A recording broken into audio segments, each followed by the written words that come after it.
우리는 지금 코로나19 경제 위기를 극복하기 위해 노력하고 있습니다. 이 과정에서 부의 불균형이 심화되고 있는 것이 사실인데요. 이 변화의 시대는 분명한데 가야 할 방향이 막막한 이때, 부의 대전환 시대 길잡이가 되어주실 김영익 교수와 함께합니다.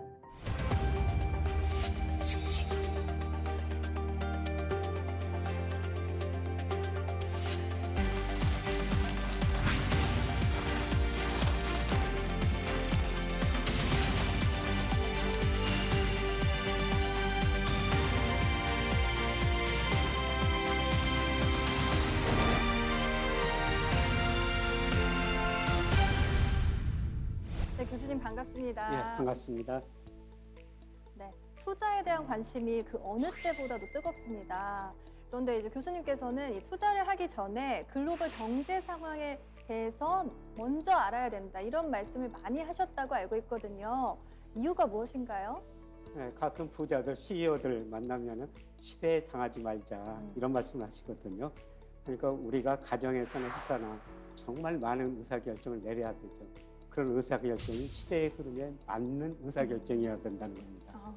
그래서 꼭 이제 글로벌 경제 상황을 먼저 알아야 한다는 말씀이시군요. 그렇죠. 전체적으로 세계 경제가 어떻게 돌아오고 금융시장은 어떻게 돌아오고 여기서 이제 미시적인 투자 의사결정이 나오게 되는 거죠. 네, 오늘도 이 경제 뉴스를 보면서 한숨 쉬시고 있던 분들 오늘 강연 꼭 주목하셨으면 좋겠습니다. 강연 부탁드립니다. 네, 고맙습니다.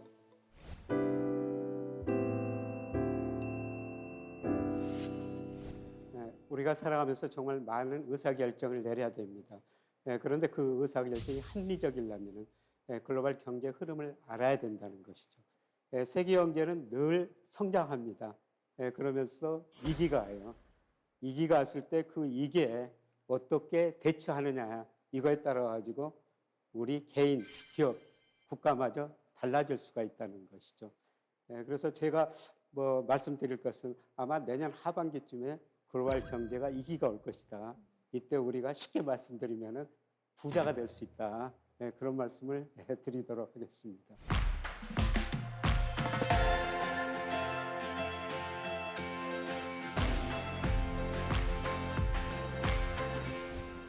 우선 저는 세계 경제는 아주 장기적으로 낙관적으로 보고 있어요. 저 그림에 나오고 있습니다만은 아시아 여자가 쇼핑한 거를 미국 남자가 들어주는 그림이에요. 그동안 미국 사람들이 소비하면서 세계 경제 성장을 주도했거든요. 그런데 미국 사람들이 은행에서 돈을 너무 많이 빌렸었습니다. 과거보다 소득 증가 속도가 줄어들고 있어요. 그럼에도 불구하고 세계 경제가 성장할 수 있는 것은 아시아 소비자들이 있기 때문입니다. 혹시 우리 아나운서님, 우리 10명당 몇 명이 자동차 보유하고 있는지 아세요? 와, 되게 많이 보유할 것 같은데 한 7명? 굉장히 부자시네요. 네. 일본이 7명, 미국이 8명 정도 되고요. 네. 우리는 지금 4명에서 5명으로 가는 가정이에요. 그래요? 네, 그런데 중국은 1명에서 2명으로 가는 가정입니다. 그래서 우리하고 비교하면 1990년대 초반 수준이에요. 그 이후로 자동차 수요가 얼마나 많이 늘어나겠습니까? 지금 중국이 그 단계라는 거죠. 그래서 중국 사람들이 소비해주고 나가서 인도, 다른 아시아 사람들이 소비하면서 미국 사람들이 소비를 좀 줄이더라도 세계 경제가 장기적으로 성장할 수가 있다는 겁니다. 이런 것들이 세계 GDP에서 나와요. 좀 그림이 조금 복잡합니다만 세계 경제에서 미국이 차지하는 비중은 계속 줄어들고 있죠. 중국 비중은 계속 올라가고 있어요. 작년에 세계 경제에서 미국 비중이 25%, 중국이 17%였는데요. 이런 속도로 가다 보면은 2030년 가면은 중국 GDP가 미국 GDP를 넘어설 거라는 겁니다. 역전되는 거네요. 그렇죠. 이게 우리 수출에서도 나타나고 있어요. 우리가 수출 의존도가 굉장히 높은 나라거든요. 그래서 우리 수출만 보면 세계 경제 흐름을 알 수가 있는 겁니다. 우리 수출 보면은 중국 비중이 많이 늘어났고요. 미국 비중은 축소가 됐어요. 그래서 장기적으로 보면은 아시아 경제가 있기 때문에 세계 경제는 굉장히 성장이 밝다. 그렇게 보시면 됩니다. 그런데 우리가 단기적으로 좀 고민해야 될 거는요. 잠재 GDP라는 게 있어요. 파란 선으로 그래프 그려졌습니다만 세계 경제는 장기적으로 성장합니다. 그러나 실제 GDP는 가계가 소비를 하고 기업이 투자를 하고 정부가 돈을 얼마나 쓰냐 수출이 잘 되느냐에 따라 가지고 올라갔다 떨어졌다 이런 사이클이 반복이 됩니다. 근데 2008년 미국에서 글로벌 금융위기가 온 거예요. 그러니까 세계 경제 나쁘니까 수출이 안 되죠. 가계가 소비 줄였습니다. 기업이 투자가 많이 줄였어요. 그러다 보니까 경제가 많이 줄어들었어요. 쉽게 말씀드리면 이 파란 선이 세계 경제 공급 능력인데 빨간 선이 수요라는 겁니다. 수요가 많이 부족해요. 그래서 수요를 부양하는 정책이 뭡니까? 대표적으로 재정 정책이라고 합니다. 재정 정책이라는 것은 한마디로 정부가 국채를 찍어내가지고 돈을 많이 쓰는 거거든요. 그 다음에 각국의 중앙은행은 과감한 통화 정책을 펼쳤어요. 금리를 0%까지 내렸죠. 돈을 엄청 뿌렸어요. 금리가 내리면 소비가 떨어지죠. 혹시 금리가 뭐라고 생각하세요? 금리요? 너무 어려운데요. 좀 쉽게 좀 설명해 주세요. 예. 금리라는 건 이런 거예요. 제가 지금 100만 원 가지고 있습니다. 이 방송 끝나고 그 돈 가지고 맛있는 것도 먹고 쇼핑도 하면 굉장히 즐겁거든요. 예, 그런데 그 돈을 은행에다 맡겼습니다. 소비를 찾는 데 대한 대가가 금리라는 겁니다. 그래서 금리가 높으면은 제가 지금 소비를 안 하고 은행에다가 돈을 맡기고 나중에 소비를 하게 됩니다. 네. 금리가 낮으면은 제가 지금 돈을 써버리는 거예요. 그러니까 각국의 중앙은행이 금리를 많이 낮춰가지고 소비를 부양한 거예요. 예, 그래서 정부가 돈 쓰고 중앙은행이 돈 풀고 그러니까 2019년까지 세계 경제가 정말 빠른 속도로 회복됐었어요. 그런데 이 과정에서 정부가 돈을 쓰다 보니까 정부가 부실해져 버렸고 금리가 낮다 보니까 가계가 돈 빌려서 가지고 가계가 부실해졌고 또 기업이 돈 빌려 투자하다 보니까 기업이 부실해져 버린 거예요. 그래서 제가 2019년에 책을 쓰면서 2020년 상반기에 세계 경제가 굉장히 어려워질 것이다. 이런 전망을 했는데요. 코스피 1600까지 떨어진다고 그랬어요. 예, 그런 전망을 하니까 사람들이 야, 그 가능성 정말 낮다. 뭐 헛소리 하지 말아라. 한마디로 이런 이야기를 했는데요. 우연히 작년 상반기에 코로나가 가지고 또 경제가 급격하게 네. 나빠졌죠. 네. 또 나빠지니까 어떻습니까? 부실해졌는데 정부가 돈을 더 쓴 거예요. 그 다음에 중앙은행은 금리 더 내리고 돈을 더 풀었습니다. 예, 그래서 지금 세계 경제가 굉장히 빠른 속도로 회복이 되고 있죠. IMF가 세계 경제를 전망하는데요. 지금 V자형 회복이 있지 않습니까? 올해 뭐 내년까지도 좋다는 것입니다. 그런데 문제는 이 과정에서 각 경제 주체, 정부, 가계, 기업이 너무 부실해졌다는 겁니다. 그래서 2008년 미국에서 글로벌 금융위기가 왔는데요. 그때 부채가 한 단계 올라갔고요. 작년에는 부채가 더 빠른 속도로 올라가 버렸습니다. 한마디로 세계 경제가 부채에 성장했다는 것이죠. 국가별로 보면은 미국 등 선진국은 정부 부채가 많이 늘어나 버렸어요. 미국 정부 지금 부도 이야기 나오지 않습니까? 정부가 부실해진 겁니다. 그 다음에 인도, 중국 같은 나라는 기업이 부실해져 버렸어요. 우리나라는 누가 부실해졌다고 언론에서 자주 나오죠? 가계 이야기가 자주 나오죠. 사실 우리나라도 부채에서 성장한 대표적인 나라입니다. 97년 외환위기 때 혹시 초등학생이나 되셨나요? 네, 초등학생. 외환위기가 왜 왔었냐면요. 네. 경제를 좋게 보고 우리 기업들이 돈을 빌려가지고 엄청나게 투자를 해버렸었습니다. 그런데 투자를 해가지고 생산 능력은 늘렸는데 물건이 안 팔리니까 기업이 부실해지고 돈을 빌려준 은행이 부실해지면서 외환위기가 왔었죠. 근데 외환위기 때 정말 우리가 뼈아픈 구조조정을 했었습니다. 30대 재벌 중 11개가 기업이 재벌 그룹이 해체됐어요. 네. 그리고 은행 14개가 없어졌습니다. 그래서 많은 기업이 없어지고 은행도 없어졌죠. 근데 외환위기를 우리가 빨리 극복할 수 있었던 거는 그때 가계부채가 GDP 대비 50%, 특히 정부 부채가 GDP 대비 6%밖에 안 됐어요. 정부가 정말 건전했었죠. 그래서 정부가 공적 자금 투입해가지고 외환위기를 아주 빠른 시간에 극복할 수가 있었습니다. 근데 지금 뭡니까? 지금 우리나라 가계 부채뿐만 아니라 기업 부채가 외환위기 전 수준으로 올라갔고요. 특히 가장 문제는 가계 부채가 너무 빠른 속도로 올라가고 있습니다. GDP 대비 105%까지 올라갔습니다. 그래서 언론에 보면은 가계 부채가 너무 빨리 늘어난다. 그래서 금융 정책 당국이 가계 부채를 줄여야 되겠다. 그래서 대출도 지금 억제하고 있지 않습니까? 네. 그래서 여기다가 지금 정부는 우리나라 정부는 다른 나라 정부보다 상대적으로 부채 비율이 낮은데요. 정부 부채마저 늘어나고 있거든요. 그래서 우리나라도 대표적으로 부채에서 성장한 나라 중 하나다. 이렇게 지금 볼 수가 있는 것이죠. 교수님, 근데요, 가계부채가 왜 이렇게 급속도로 성장을 하고 있는 걸까요? 늘어나고 있는 이유가 뭘까요? 첫 번째로는 네. 가계보다 소득 속도가 증가 속도가 줄어드니까 소비를 해야 되니까 일부 가계들 돈 빌려 소비하고요. 그다음에 주식 올랐죠. 돈 빌려 주식 사고 특히 집값이 굉장히 많이 오르다 보니까 거기서 많은 가게들이 돈 빌려가지고 집을 사는 겁니다. 요새 그 영끌이라는 단어까지 네, 맞아요. 나오시니까 그 정도 돈을 빌려가지고 소비하고 주식 사고 부동산 사고 있습니다. 그래서 가계부채가 늘어났는데요. 이 가계부채가 늘어나는 게 문제가 뭐냐면은 우리나라 가계가 원리금 상환 비율이라고 하죠. 36%를 원리금 상환한 데습니다.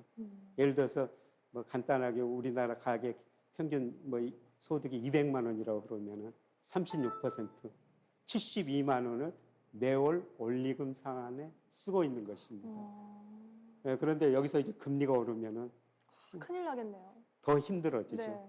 네. 그래서 여기서 가계부채를 더 늘려서는 안 되겠다. 그래서 우리 정책 당국이 지금 가계대출을 억제하고 있는 것입니다. 그래서 이제 부채가 많이 세계 경제가 쌓였다는 것이죠.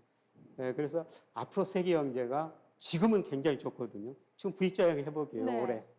그런데 내년까지도 좋아지느냐. 뭐 대부분의 전문가들은 내년까지 좋아진다고 그러는데요. 저는 내년에 경제가 굉장히 어려워질 것이다. 저 빨간색으로 비관이라고 표시해놨습니다만 사실 제가 저 경제 좋은 것보다는 나쁜 거를 그동안 더 잘 맞췄거든요. 2001년 9.11 테러 맞췄죠. 2007년 조금 앞서갔지만 2008년에 미국에서 글로벌 금융위기 온다. 그 다음에 작년에 코로나 경제 코로나 위기, 때문에. 코로나가 올 줄은 몰랐는데 네. 위기가 온다 이런 전망을 했습니다만 제가 보기에는 내년 상당히 경제가 어려워질 것 같습니다. 한 번 더 위기가 온다. 예. 네. 그러면은 뭐 때문에 오느냐? 금리가 앞으로 오를 것이라는 거죠. 우리가 저 금리가 하면은 금리에는 경제 성장에 물가가 들어 있거든요. 물가가 오르면은 정책 당국이 중앙은행이 금리를 올릴 수밖에 없어요. 각국의 중앙은행 목표는 물가 안정이 꼭 들어가 있거든요. 국가별로 다릅니다. 대체적으로 소비자 물가 상승률 기준으로 2%예요.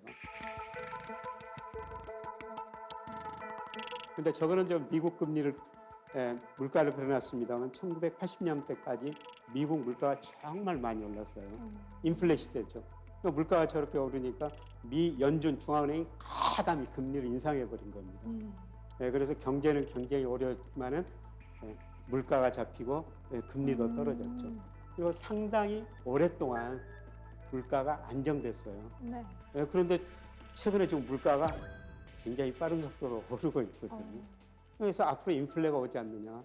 인플레가 오면은 금리를 인상할 수밖에 없을 것이다. 그러면 왜 인플레가 오느냐? 정부가 돈을 너무 많이 썼어요. 사실 우리 정부도 돈 많이 썼다고 그러지만은 미국 정부가 돈을 정말 많이 써버렸거든요. 뭐 작년 3월에서 올 3월까지 GDP 대비 우리나라가 한 10% 정도 썼는데요. 미국 28%나 써버린 거예요. 굉장히 많이 썼네요. 그렇게 정부가 돈을 쓰다 보니까 지금 경제가 빠른 속도로 회복되죠. 그래서 미국 경제가 지금 능력 수준으로 성장하니까 경제가 회복되면 사람들이 소비하니까 물가가 오를 수밖에 없죠. 그리고 더욱 중요한 거는 지금 신문에서 보면 원자재 가격이 많이 올랐다. 네. 유가가 많이 올랐다. 이게 유가나 원자재 가격이 오르면 기업의 생산 비용이 올라가는 거예요. 그렇죠. 그래서 제가 기업체들 방문해 보면요. 기업 CEO들이 고민 많이 합니다. 상품 주문은 미리서 일정한 가격에 받아놨는데 저 원자재 가격이 오르다 보니까 생산 비용이 계속 올라간다는 겁니다. 이익 마진이 줄어든다는 것이죠. 그래서 결국은 상품 가격을 올릴 수밖에 없다. 그래서 수요도 늘어나고 공급 측면에서 물가 상승 압력이 생긴다는 것입니다. 그리고 가장 중요한 것은 중국이에요. 미국이 2001년에 중국을 WTO 가입시킵니다. 그래서 중국이 저임금을 바탕으로 물건을 정말 많이 생산해가지고 전 세계에 공급해 주거든요. 혹시 월마트에 가보셨어요? 어디요? 미국 월마트. 아니요. 거기에 진열된 상품의 절반 이상이 중국산입니다. 전 세계가 중국 때문에 물건을 싸게 살 수가 있는데요. 그런데 중국의 임금이 지금 굉장히 많이 오르고 있어요. 그리고 중국 사람들이 소득이 증가하면서 이제 자기들이 생산한 걸 자기들이 쓰겠다는 겁니다.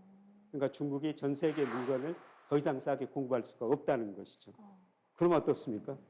중국이 전 세계에 디플레이션을 수출했는데 이제 인플레이션을 수출한다는 겁니다.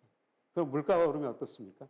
각국의 중앙은행이 금리를 올릴 수밖에 없는 것이죠. 우리의 한국은행도 지난 8월 달에 금리 올렸어요.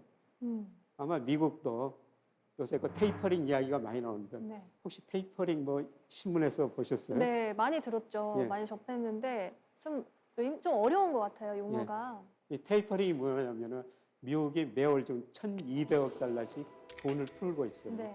그거를 좀 줄이겠다는 겁니다. 경제가 좋아지고 물가가 오르니까. 네, 그리고 나중에 금리도 올리겠다는 겁니다. 그럼 금리가 오르면 어떻습니까? 지금 저금리 때문에 부채가 많은 가계, 기업 견디고 네. 있는데요. 금리가 오르면 견딜 수가 없다는 겁니다. 그렇죠. 예를 들어서 우리나라 기업의 35% 정도가 1년 영업이익 내서 이자도 못 내고 있어요. 네, 그런데 만약 금리가 오르면 그 기업들이 어떻게 되겠어요? 이자도 못 내고 망할 수가 있죠. 그렇죠. 그다음에 금리가 오르면 소비를 줄일 수밖에 없습니다. 금융위기 때와 같은 상황이 올 수도 있다는. 예, 건가요? 그렇죠. 네. 그다음에 또 다른 문제가 전 세계 모든 자산가에 거품이 발생했다는 겁니다. 지금 금리도 지나치게 낮고요. 집값, 주가 너무 많이 올랐어요. 맞아요. 대표적으로 집값, 뭐 주가 많이 오른 데가 미국입니다. 예, 저 그림은 그 버핏 지수라고 그러는데 이거는 뭐 경제학적 용어인데 미국의 주식시장 시가총액이 GDP에 비해서 얼마나 높은가. 저 그래프 보시면 아찔하지 않습니까? 네. 올 2분기 GDP 대비 시가총액이 332%예요. 와, 진짜 과거 가파르게. 평균 2000년 이후로 평균이 180%. 네. 2000년 IT 거품 붕괴 직전에 180% 200% 정도 됐거든요. 근데 지금 332%예요. 주가가 지나치게 많이 올랐다는 겁니다.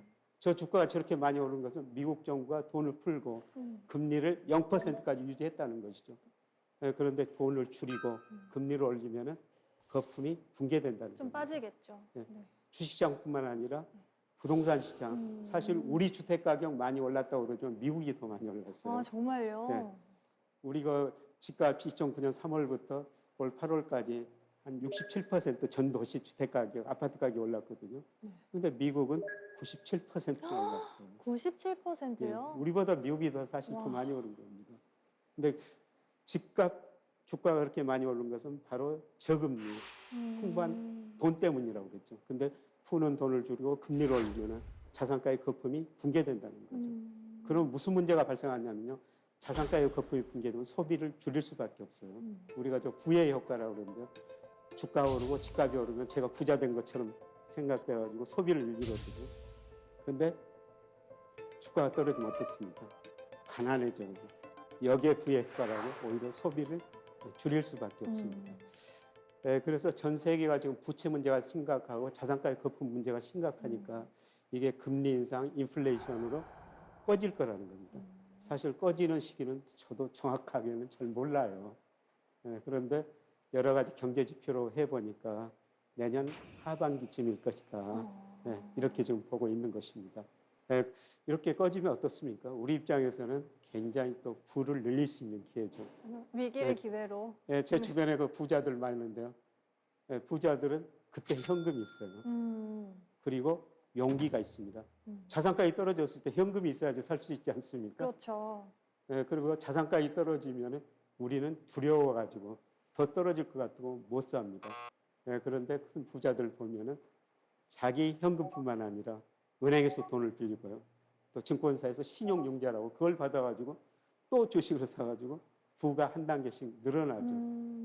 네, 그래서 이런 위기가 오면은 내년 그때까지 저 좀 하반기에 현금을 모아놔야겠네요. 현금 좀 많이 모아놓으십시오. 네. 좀 매달 그 월급 받으시면 네. 네, 그거 좀 소비를 줄이시고요. 네, 그래야겠어요. 현금 많이 넣으면 굉장히 좀 부자 될 기회가 네, 올 것 같습니다. 네, 그 다음에 전 세계가 지금 한율 전쟁이라는 게 이 한율 전쟁이 뭐냐? 각국 정부가 과감한 재정 정책, 통화 정책 써가지고 소비, 정부 지출을 늘렸는데요. 그래도 자기 경제가 별로 안 좋거든요. 네, 그러면은 수출을 늘려야 돼요. 수출을 늘려면은 돈을 풀어가지고 자기네 돈 가치를 떨어뜨려야 됩니다. 돈 가치 떨어지면 수출이 늘어나거든요. 그래서 이번 한일 전쟁은 누가 먼저 했냐면 미국이 먼저 한 거예요. 2008년에 미국이 글로벌 금융위기를 겪으면서 미국이 3조 달러 돈을 풀어버렸습니다. 금리 0%까지 내리고. 미국이 이렇게 돈을 피니까 달러 가치가 떨어지고 엔화 가치, 그다음에 유로 가치가 오르게 된 거예요. 그런데 일본이라는 나라가 디플레 압력이 굉장히 심한 나라거든요. 이런 상황에서 자기네 돈 가치가 오르고 수출이 안 되고 물가가 더 떨어지니까 일본이 견딜 수 없어가지고 2012년 아베노믹스라 해가지고요. 물가 2%될 때까지 무한정 돈을 풀어보자. 일본이 엄청나게 돈을 푼 거예요. 잇따라 유럽 중앙은행도 돈을 풀리면서 한일 전쟁에 가담한 겁니다. 그래서 미국, 일본, 유럽 중앙은행이 경쟁적으로 한일 전쟁을 하다가요. 경제가 좀 회복되니까 조금 쉬었어요. 근데 작년 코로나 위기로 경제가 다시 나빠지니까 또 미국이 단 석 달 만에 돈 3조 달러 풀어버려요. 지난 6년 동안 2008년 글로벌 금융위기에 겪으면서 극복하기 위해서 6년 동안 풀었던 돈을 단 석 달 만에 풀어버립니다. 그러니까 또 일본이 풀고 최근에 유럽 중앙은행도 경쟁적으로 돈을 풀고 있어요. 전 세계가 저렇게 많은 돈을 풀고 있습니다. 저렇게 돈 많이 푸는데 언젠가는 인플레 안 오겠어요? 올 오겠죠. 수밖에 없습니다. 네. 시기의 문제죠. 네, 그러면 각국의 중앙은행은 금리를 인상할 수밖에 없고 그 이 금리 인상이 자산 가격의 거품 붕괴, 부채 문제를 드러낼 거라는 겁니다. 네, 그래서 장기적으로 보면은 저 달러 가치가 하락해요. 네, 그런데 이 달러 가치가 왜 떨어지냐면요. 미국 기축통화 그래요. 미국 연준이 중앙은행에 돈을 엄청 찍어내가지고 정부가 일부를 가계한테 주거든요. 가계가 소비를 합니다. 네, 그래서 미국 무역수지 경상수지 적자가 엄청나게 많이 늘어나는 거예요. 네, 그래서 지난 2분기 기준으로 보니까 미국의 대순부채가 15조 4천억 달러 정도 됩니다. GDP 대비 68%나 돼요. 지금 미국의 대내 불균형이 확대됐다. 미국 정부가 돈을 많이 쓰다 보니까 지금 미국 정부 부채가 GDP 대비 130% 정도 되면서 미국이 국가 부도위기까지 갈 것이다. 이런 이야기까지 나오는데 또 대부채도 많거든요. 네, 기축통화라 견디고 있는데요. 저게 오래 견디지는 못할 겁니다. 네, 저것 때문에 달러 가치가 장기적으로는 떨어질 가능성이 높다. 이렇게 좀 볼 수가 있습니다. 자, 글로벌 경제 흐름을 살펴봤는데요. 이제 우리 경제 한번 살펴볼까요? 네, 우리 경제도 작년 하반기 후 빠른 속도로 회복되고 있어요. 그래서 동행지수 순환 변동치라는 게 현재 경기를 나타내는 대표적인 지표인데요. 뭐 우리도 V자형 회복 보였지 않습니까? 네. 네, 그런데 제가 V자형 우리 경기 회복됐다 그러면 중소기업 자영업자 하는 분들이 무슨 소리냐 이런 말씀을 하실 텐데요. 저는 그 대기업 경기라고 보시면 됩니다. 그래서 우리 경제가 올해 한 4% 성장하고요. 한국은행이 전망하기를 내년에 한 3% 정도 성장할 것이다. 이렇게 내년에 성장률이 좀 낮아질 것이다. 이렇게 보고 있는데요. 그런데 우리 경제의 문제점은 구조적으로 성장 능력이 떨어진다는 겁니다. 이 잠재 성장률이라는 것은 우리 경제가 성장할 수 있는 능력이에요. 그런데 과거에는 뭐 10% 넘는 성장했다, 7% 떨어졌다. 지금 1%로 진입하는 과정입니다. 그거는 우리나라 인구가 줄어들기 때문에 일할 수 있는 인구들이 계속 줄어들고 있기 때문입니다. 그래서 우리 성장 능력이 떨어지고 있다 이렇게 보면 되는데요. 과거에는 뭐 10%, 9% 성장할 때는 경제 규모 파이가 굉장히 커졌기 때문에 기업들이 같이 성장할 수가 있었어요. 그런데 갈수록 커지는 규모가 줄어들거든요. 그러면 그걸 나눠 가져야 돼요. 그래서 경쟁력 있는 기업은 더 많이 가져가고 그 회사 다니는 사람들은 더 잘 되고 경쟁력 없는 기업은 시장에서 퇴출되고 차별화가 너무 심화됐다는 겁니다. 네, 그래서 우리 정부가 지금 내세우는 게 포용자본주의. 이 포용자본주의 반대말이 축출자본주의예요. 우리나라뿐만 아니라 자본주의 자체의 문제죠. 빈부의 격차가 소득 불균이 너무 심화됐다는 겁니다. 그래서 그걸 좀 나누고 살자. 이게 포용자본주의입니다. 근데 그게 좀 가능한 건가요? 포용 자본주의가 말은 참 좋게 들리는데 그게 현실적으로 가능한 정책인가요? 그것도 좀 궁금해요. 현실적으로 쉽지 않죠. 그죠? 저 하려면 이제 법인들한테 기업들한테 세금 많이 걷어야 되고 부자들한테 세금 많이 증세하고. 걷어야 돼요. 그래서 나눠줘야 됩니다. 근데 전 세계가 지금 그리 가고 있어요. 어. 그래서 우리나라 포용 성장, 음. 그다음에 중국의 공동 부유론이라고 그러거든요. 음. 중국이 과거에는 그냥 우선 성장을 하자. 음. 백명 흑명. 그냥 검은 고양이든 흰 고양이든 우선 잡자, 성장하자 그랬는데 중국이 이제 소득 불균이 심화되니까 우리 같이 살자. 그게 공동 부유론이고요. 그 세계의 흐름이군요. 그렇죠. 아. 예, 미국 바이든 정부도 정책 목표가요. 중산층 회복을 위한 안정 성장이에요. 그러니까 중산층 회복시키려면 어때야 되겠어요? 얼마 전에 맥킨지 보고서 보니까요. 부모보다 가난한 자식 세대 제목이. 주요 선진국 보면은 자식 세대가 부모 세대보다도 못 살고 있더라는 거죠. 역사적으로 보면 어떻습니까? 우리 자식 세대가 부모 세대보다 잘 살았죠. 그렇죠. 그런데 상위 20%만 굉장히 많이 가져가고 평균적인 중간 가구 소득은 오히려 줄어들고 있다는 겁니다. 이게 이제 소득 불균형이죠. 그러려면 이제 부자들한테 돈 많은 버는 기업들한테 세금 많이 걷어가지고 나눠줘야 된다는 겁니다. 그래서 전 세계가 지금 그쪽으로 가고 있는데요. 또 반대하는 쪽도 많아가지고 그럴 것 쉽게 같아요. 진행되지는 네. 않고 있죠. 그런데 아마 세계가 그쪽으로 가게 될 거예요.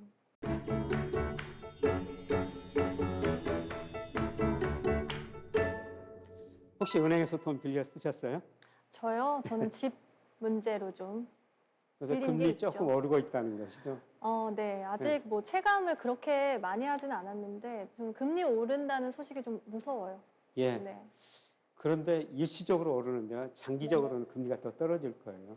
그래요? 네, 금리에는 미래 경제 성장률이 들어있는데요. 앞서 우리 잠재 성장률이 1%로 떨어지고 있다고 그랬죠. 경제 성장이 떨어지면 금리 오를 수 없습니다. 97년 외환위기 전에는요. 돈이 부족한 나라였어요. 그래서 돈이 부족해서 금리가 굉장히 높은 수준이 되었거든요. 네, 그 당시 은행 지점장들은 목에 힘줬다는 겁니다. 뭐 기업들이 돈이 부족하니까 은행 지점장들 찾아서 돈 좀 빌려 사정했다는 것이죠. 네, 그런데 지금 상황이 완전히 바뀌어 버렸어요. 돈이 남아도는 그런 나라로 바뀌었거든요. 그래서 은행 지점장들이 기업들한테 가가지고 우리 은행 돈 좀 빌려 써주세요. 이렇게 고개 숙인다는 겁니다. 우리 기업들이 가지고 있는 현금성 자산이 840조 정도 돼요. 와. 엄청난, 물론 어마어마하네요. 차별화는 됐습니다. 네. 돈이 남아돌기 때문에 금리가 떨어질 수밖에 없고요. 네, 그 다음에 은행에다 돈이 맡기면 은행은 그 돈을 어떤 식으로 운영하면 대출 아니면 유가증권 투자를 하게 되거든요. 대출은 가계대출, 기업대출. 근데 가계는 전체적으로 금융회사에 저축한 돈이 빌려 쓴 돈보다 많아요. 네, 기업은 돈 빌려 쓴 데거든요. 근데 요새 기업들이 돈이 그렇게 많다 보니까 은행에서 돈을 덜 빌렸습니다. 정부가 가계대출을 억제하고 있죠. 그러니까 가계 저축이 늘어나고 기업이 돈을 덜 빌렸으니까 대출이 안 되니까 은행은 그 돈 가지고 유가증권, 주식 아니면 채권 투자할 수밖에 없어요. 주식은 위험하다고 은행이 안 삽니다. 채권만 엄청 많이 사죠.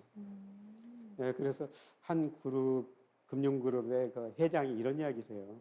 과거에 은행 경쟁력이 대출에 있었는데 지금은 유가증권 운용에 있다. 자기 자금으로 유가증권을 얼마나 잘 운용해 주느냐, 특히 고객 자산을 얼마나 잘 운용해 주느냐. 그래서 은행이 채권 사면요 금리가 더 떨어질 수밖에 없습니다. 그래서 최근에 금리 상승은 일시적이다 이렇게 보시면 됩니다. 네. 아마 내년 하반기 내후년 가면서 금리가 더 떨어지게 될 겁니다. 그래서 우리가 구조적으로 저성장 저금리 시대에 접어든 거예요. 조금 어두운 이야기지만. 그래서 이런 저성장 저금리 시대 때 첫 번째 뭐 해야 되겠어요? 일하면서 근로소득 얻는 게 굉장히 중요합니다. 지금 은행에다 1억을 맡겨놨다면 한 달 이자 얼마나 받습니까? 굉장히 조금 주시는 것 10만 같은데. 원도 안 됩니다. 정말요? 예, 1억을 그렇습니다. 맡겨도요? 예, 한 달 이자가. 근데 무슨 의미예요? 우리가 어떤 일을 해가지고 한 달 10만 원 벌면은 은행에다 1억 맡긴 것과 똑같은 현금 흐름이다. 그렇죠. 그래서 우선 저성장 저금리 시대에는 일하면서 근로소득 얻는 게 정말 중요하다는 것이죠. 네. 얼마 전에 일본 금융그룹 회장 강의 들었어요. 일본이 우리보다 저성장 저금리 시대를 먼저 겪었거든요. 두 가지 이야기합니다. 불행한 일이지만 늙어 죽기 전까지 일해라. 우리 아나운서님 아마 100세까지 일하시려고 될 거예요. 그러려면 어떻게 해야 되겠어요? 아무거나 잘 먹어라. 음식 가리지 말고 건강해야 된다는 거죠. 저성장 저금리 시대 일본이 겪으면서 그 대응 방법입니다. 그다음에 저성장 저금리가 모든 자산의 기대 수익률을 낮춰야 돼요. 자, 요새 그 주가 많이 오르니까 미국 주가 많이 투자하는데요. 저는 앞으로 10년은 제가 처음에 세계 성장 쪽이 미국에서 아시아 쪽으로 이전될 것이다. 지난 10년은 미국 주가가 많이 올랐는데요. 2000년에서 2009년은 중국 등 아시아 주가가 많이 올랐어요. 저는 다음 10년, 앞으로 10년은 미국보다는 아시아, 중국, 인도, 베트남 주가가 더 많이 오를 거라고 보고 있습니다. 자, 우리 주가 작년까지는 재작년까지는 저평가됐어요. 지금 네. 고평가형에 들어서 버렸습니다. 네, 많이 그래서 우리 올랐죠. 명목 GDP가 앞으로 한 3%, 4% 성장할 텐데요. 주식에 대한 기대 수익률을 4 내지 5% 정도로 낮추는 게 낫습니다. 네, 그럼에도 불구하고 저는 꼭 배당 투자는 하셔야 된다고 봅니다. 지금 우리가 은행에다 예금하면 1% 금리도 안 주거든요. 그런데 코스피 배당 수익률이 2%고요. 네, 그 다음에 우리나라를 대표하는 몇몇 기업, 이런 기업들 보면은 배당 수익률이 4 내지 5%예요. 네, 저는 뭐 삼성전자, KT, 포스코, 현대차 임직원들한테 강의하면서 월급 받아가지고 그 돈 은행에다 맡기지 마시고 당신네가 주식을 사가지고 배당을 받으세요. 그래서 월급 받으실 때마다 그런 주식들 배당을 받으시면 은행에 맡길 돈이라면은 은행 1% 받는 것보다는 배당 투자 4% 하시는 게 좋을 거라는 겁니다. 마지막으로 자산 배분점 이야기할게요. 지금 우리나라 가계가요.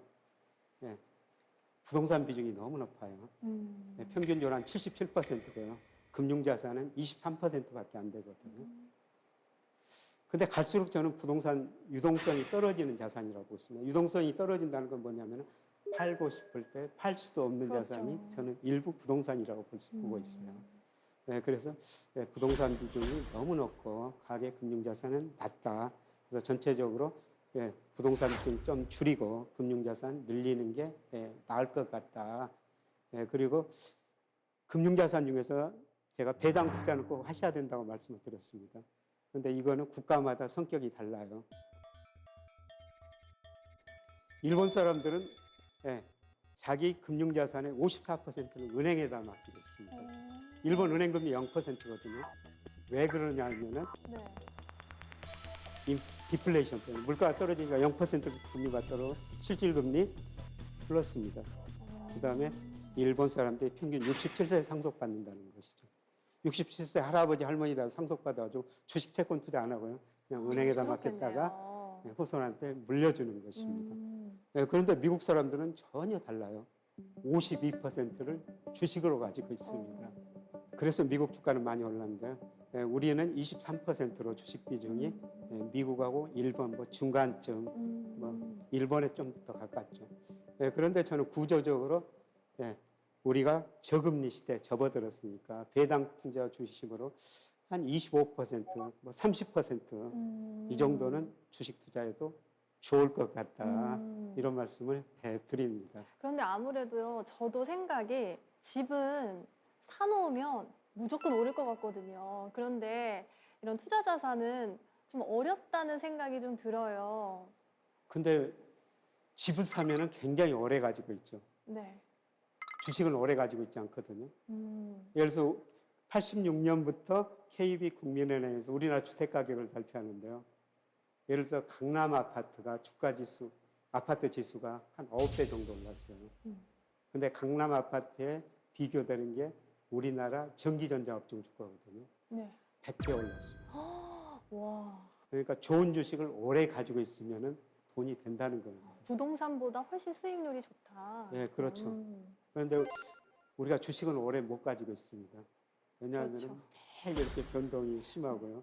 오르면 더 오를 것 같아서 샀는데 떨어지니까 맞아요. 또 불안해가지고 팔고 맞아요. 그러거든요. 파란불 보면 또 마음이 콩닥거려서 팔고. 그래서 집처럼 뭐 우리나라를 대표하는 각 업종의 1등주는요.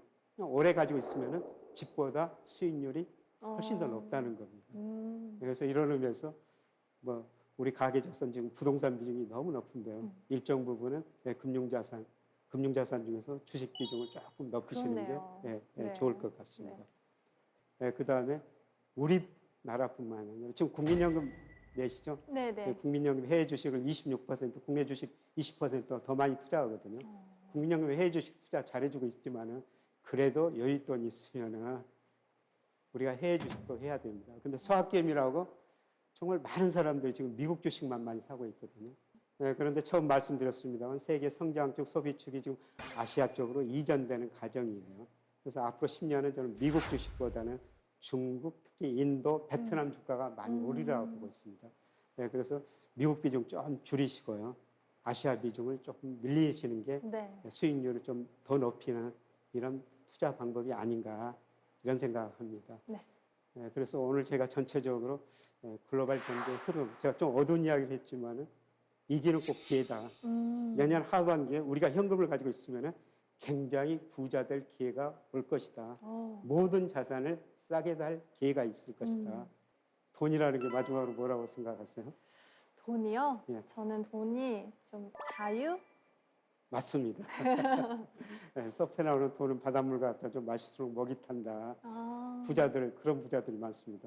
근데 조지 버나드 쇼는 돈이 모든 건 아니지만 많을수록 좋다. 이게 이제 돈의 정의라는 거예요. 제가 살아보면서 뭐 돈 많은 게 좋죠. 애들 교육시켜야죠. 집 넓은 거 사야 그렇죠. 되죠. 뭐 용돈 부모님 드려야 되죠. 주변에 어려운 사람들 좀 나눠 써야 되죠. 네, 그런데 돈의 자유라는 거 정말 그게 정확한 돈의 정의가 아닌가 생각합니다. 그래서 저도 돈이라는 거는 하고 싶은 일을 하고 싶을 때 하게 네. 만든 게 처음에 말씀드렸지만 돈이다. 네, 그래서 내년에 저는 정말 우리가 돈 벌 부자 될 기회가 오리라고 보고 있기 때문에 미리서 좀 준비하시는 게 좋을 것 같다. 이런 말씀을 드리면서 마치겠습니다. 고맙습니다.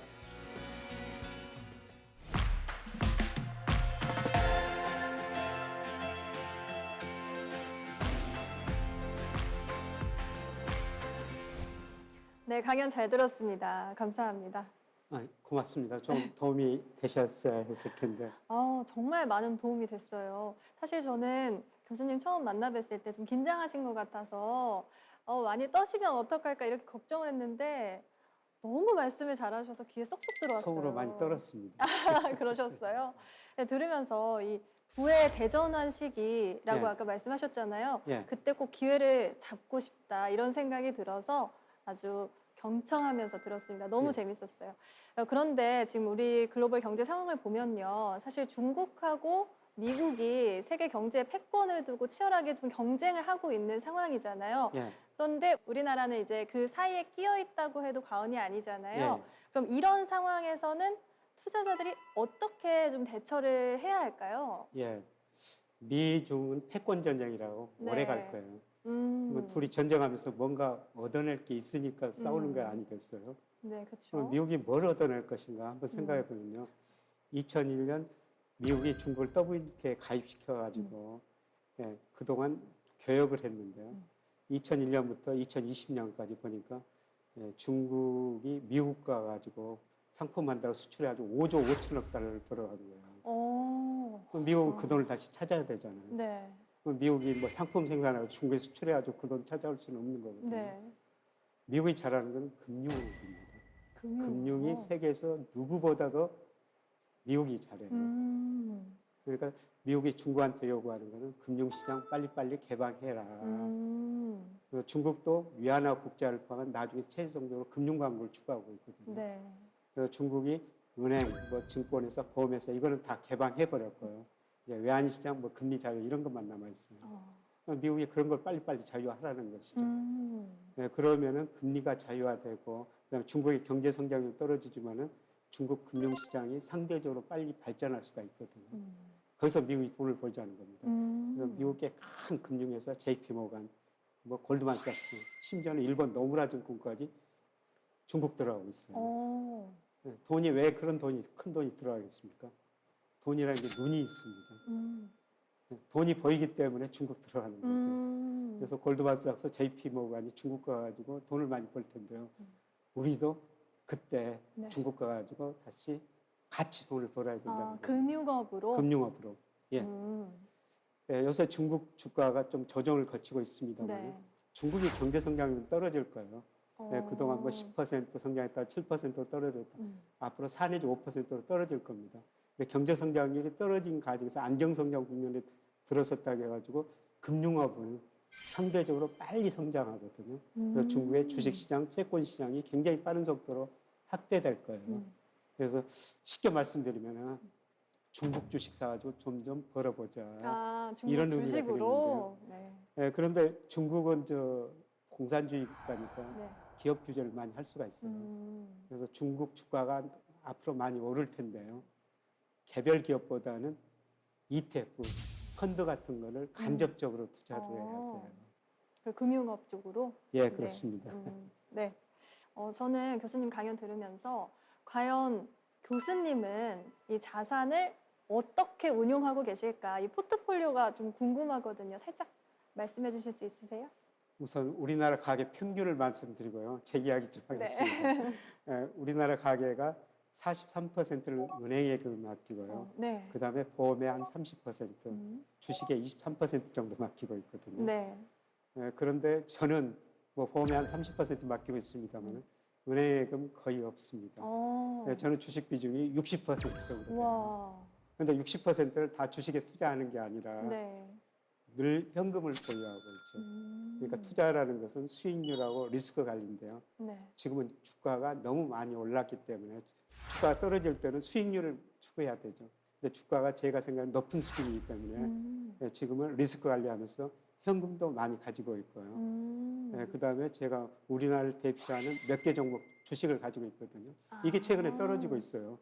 뭐 이게 맞아요. 떨어지면 네. 손실이 나잖아요. 네. 이 손실을 막기 위해서 인버스 ETF라는 거. 인버스 ETF. 예, 인버스 오. ETF는 뭐냐면은 주가가 떨어지면 이익이 나는 거예요. 와, 주가 그런 지수가. 것도 있어요. 그러니까 제가 우리나라 대표적인 종목을 가지고 있습니다만은 주가가 떨어지면 손실 나니까 그 손실을 막기 위해서 오.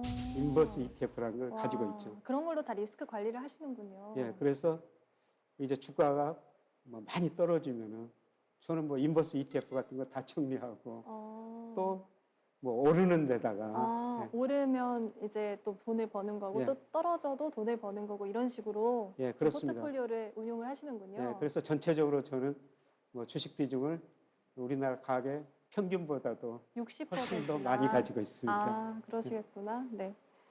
네, 보통은 경제가 어려워질 때는 금이나 달러에 투자를 해라 이런 말이 있잖아요. 이런 부의 대전환 시대에도 통용이 되나요? 경제가 어려워지면은 뭐 달러 가치가 좀 오를 수가 있죠. 왜냐하면 달러가 아직도 기축통화니까요.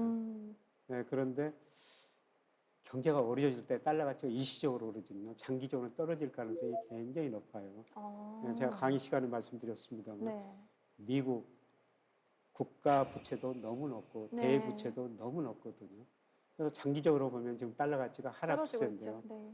네, 대표적으로 각국의 중앙은행이 외환이 생기면은 달러도 사고 금도 사고 유로도 사고 위안도 사거든요. 네. 근데 달러 비중이 2000년에 71%였어요. 네. 근데 작년에 보니까 60%로 줄어들었습니다. 많이 줄었네요. 네, 달러 비중을 그렇게 줄이고 있거든요. 네. 달러의 기축통화 역할이 장기적으로 서서히 축소되고 있다는 겁니다. 그래서 달러를 오래 가지고 있을 것은 아닌데요. 위기가 올 때는 그럴 때는 달러 일부 보유하는 게 뭐 좋죠. 네, 그리고 금은 달러 가치가 떨어지면 상대적으로 오르는 게 금이고요. 그다음에 전 세계적으로 물가 오르면 인플레 헤지 수단이 금이거든요. 그래서 금은 저는 뭐 전체 투자 자산 한 10% 정도 네. 투자해도 된다고 말씀을 드릴 수가 있는데요. 네. 네, 그런데 금 투자에서 꼭 주의할 거는 네. 금은 이자도 배당도 없는 알을 낳지는 암탉이다. 그냥 저는 시세 차익만 누릴 수 있다. 네. 이런 점은 꼭 명심하시고요. 뭐 금 투자는 여러 가지 방법을 할 수가 있어요. 은행에 가서 현물 살 수도 있고요. 네. 근데 현물 사면 부가세 15% 내야 됩니다. 오. 보관하기도 힘들어요. 네. 네, 그런데 증권시장에 가면 금 ETF라고 있어가지고 아. 한 12,000, 15,000원 주면 한 주 살 수가 있거든요. 언제든지 샀다 팔아. 소액으로도 투자를 할 수 있는 거군요. 그렇죠. 소액으로도 금 투자가 얼마든지 가능합니다. 이런 식으로 한 자산의 한 10% 정도는 저는 금 투자는 뭐 괜찮다고 생각하고 있습니다. 네. 아까 말씀하실 때 부의 대전환 시기, 그러니까 좀 글로벌 금융 위기와 같은 위기의 상황이 오면 이제 투자를 해야 하고 또 부를 획득할 수 있다 이렇게 말씀을 하셨잖아요. 그런데 저희는 그때가 언젠지 좀 알기 어렵단 말이죠. 예. 혹시 그런 위기 상황을 나타내는 지표나 신호 같은 건 어떤 게 있을까요? 사실 위기나 거품 붕괴는 꺼지고 나서야 야, 그때가 거품이었구나. 아. 네, 그런데 거품 신호가 지금 많이 나오고 있죠. 네. 제가 강의 시간에 말씀드렸습니다만은 주식시장이 명목 GDP에서 너무 높다. 그리고 사람들이 돈을 들여가지고 주식 투자를 많이 한다. 그다음에 어디 가나 주식 투자를 이야기를 한다. 네. 네, 그다음에 지금 미국이 언제 돈을 줄일 것인가, 금리를 올릴 것인가 이런 우려가 나올 때 이기전조라는 것입니다. 아. 네, 그런데 이제 구체적으로 좀 경제 지표로 보면요, 네. 이 장단기 금리차라는 게 있어요. 장단기 이거는 금리를 좀 금리차. 공부해야 되는데요. 아, 네. 저는 저희 학생들한테 금리는 꼭 공부해야 한다. 금리만 알면 경제 공부 다 해야 된다, 다 했다. 이런 이야기를 하는데요. 이 경제가 좋아지면은 장기 금리가 단기 금리보다 더 많이 오릅니다. 아, 장기 금리가요? 네. 네, 금리에는 미래 경제에서 미래 물가가 들어있거든요. 그래서 장기 금리가 단기 금리보다 많이 오르면은 앞으로 경제가 좋아진다. 아, 좋아지겠구나. 예, 근데 장기 금리가 떨어지면은 앞으로 경제 성장, 물가 상승률이 떨어진다는 겁니다. 특히 장기 금리가 단기 금리보다 떨어지면은 네. 그거는 분명한 위기 신호였어요. 그러니까 제가 2019년에, 2020년에 미국에서 경제 위기, 전 세계 위기가 온다. 그런 점만 했던 거는 2019년 9월 무렵 3분기에 장단기 금리차가 역전됐어요. 예를 들어 장기 금리 미 10년 국채 수익률이 2년짜리, 3개월짜리보다 낮아졌거든요. 과거 역사를 보면 이 장단기 금리차가 역전되면 물론 시차는 조금 다르지만 네. 반드시 위기가 왔거든요. 아, 그게 위기의 신호군요. 예, 그래서 네. 우리가 금리를 잘 보셔야 됩니다. 예, 그런데 최근에 이 장단기 금리차가 축소되고 있어요. 그래요? 예, 이게 줄어든다는 것은 앞으로 경제 성장률이 떨어질 것이다. 또 역전될 수도 있다. 예, 아직은 역전 아닌데 네. 역전되면은 그냥 경기 침체 온다, 아. 경제 위기 온다 이렇게 생각하시면 됩니다. 네, 여러 경제 위기로 참 혼란스러운 시대잖아요. 네, 이런 시대에 개인 투자자들을 위해서 교수님 앞으로도 길잡이가 되어주셨으면 좋겠습니다. 오늘 강연 그리고 말씀 너무 감사합니다. 예, 고맙습니다.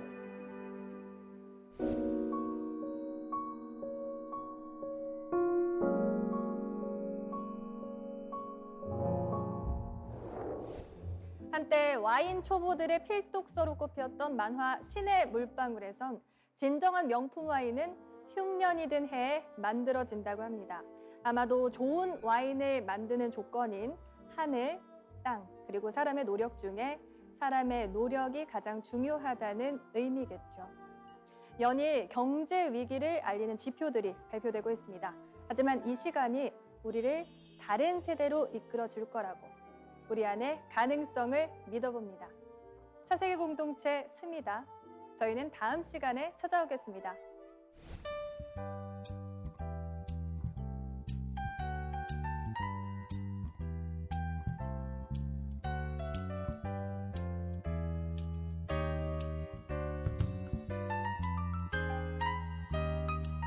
Somewhere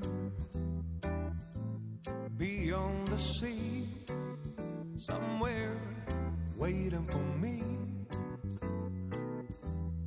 my lover stands on golden sand and watches the ships that go sailing.